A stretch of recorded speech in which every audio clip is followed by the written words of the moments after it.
बंगलोवासी स्वागत थोड़ा नमस्ते नमस्ते ढोकरे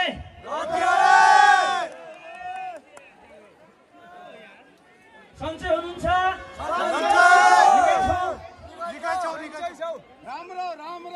राम्रो छ हाल खबर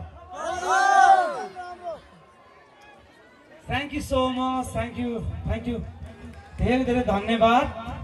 म नेपालीमै बोल्छु हुन्छ ये नेपाली स्टार नाइट है नेपाली कलाकार नेपाली गीत संगीतलाई माया गरेर म यो सिमानामा आइसकेपछि धेरै हाम्रो इन्डियन सिंगर कुमाउने सिंगरले तपाईले नचार जानुभयो म चाहिँ नेपाली गाउँछु नेपाली नै बोल्छु हुन्छ किनकि म भन्दा बढी प्रेम नेपाललाई तपाईहरु गर्नुहुन्छ